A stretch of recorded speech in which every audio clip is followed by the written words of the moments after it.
ჩაქვში ზღვა მიწის ნაკვეთად დაარეგისტრირეს და ასხვისებენ. საუბარია 5700 კვადრატული მეტრის ზღვის ფართობზე, რომელიც არასასოფლო სამეურნეო მიწის ნაკვეთად დაარეგისტრირეს და მის გასხვისებას საიჯარო წესით გეგმავენ. ტერიტორიას საიჯარო წესით 15 წლის ვადით ელექტრონული აუქციონის ფორმით შეპესე Dreamland Oasis გადასცემენ. კომპანია ზღვაზე გასასვლელის მოწყობას გეგმავს.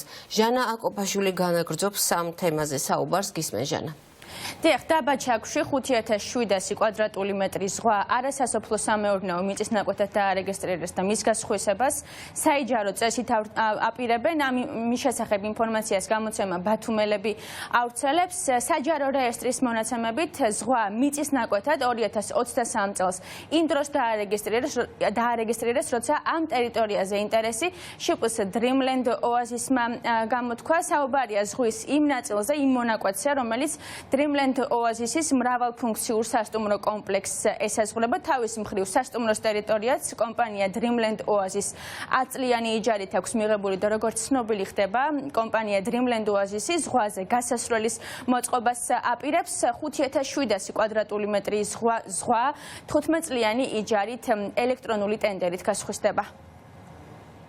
ქართული ოცნების ბუნებიდან გამომდინარე, ეს არც პირველია და არც უკანასკნელი.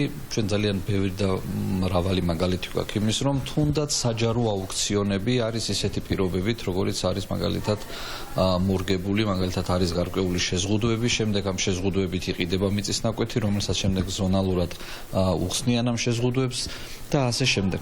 მათ მიერ ჩატარებულ ნებისმიერ აუქციონზე არის კითხვის ნიშანი. გამომდინარე იქიდან, რომ ჯერ პირველი ის, რომ ქართული ოცნება არის კორუმპირებული და ამაზე უკვე სრულიად საქართველოს ყველა მოქალაქე არის შეთანხმებული და არა მარტო საქართველოს მოქალაქეები, ჩვენი საერთაშორისო პარტნიორებიც და ასევე დღევანდელი მდგომარეობით არის ის, რომ ხელისუფლება არის არალეგიტიმური, მათ მიერ დანიშნული ნებისმიერი თანადეობის პირი არის არალეგიტიმური და საერთოდ პრობლემური არის ამ დროს ნებისმიერი ნაკვეთების შეძენა. ვისაც აქვს იმის შესაძლებლობა, რომ იყოს დაახლოებული ოლიგარქის კარზე და კორუფციულ გარიგებაში იყოს ხელისუფლებასთან შეუძლია შეიძინოს და მიითვისოს ზღვის სანაპირო.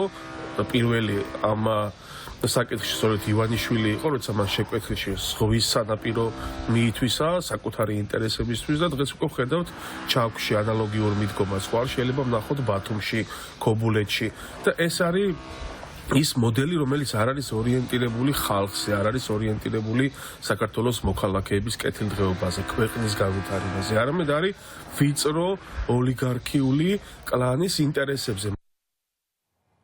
როგორც ირკვევა ქონების ეროვნულმა სააგენტომ ტერიტორია აუქციონზე ისე გამოიტანა, რომ კომპანიას მთავრობასთან კონკრეტული საკითხები მოგვარებული არ ჰქონდა. აუქციონი 10 სექტემბერს უნდა დასრულებულიყო, თუმცა ის არ შედგა.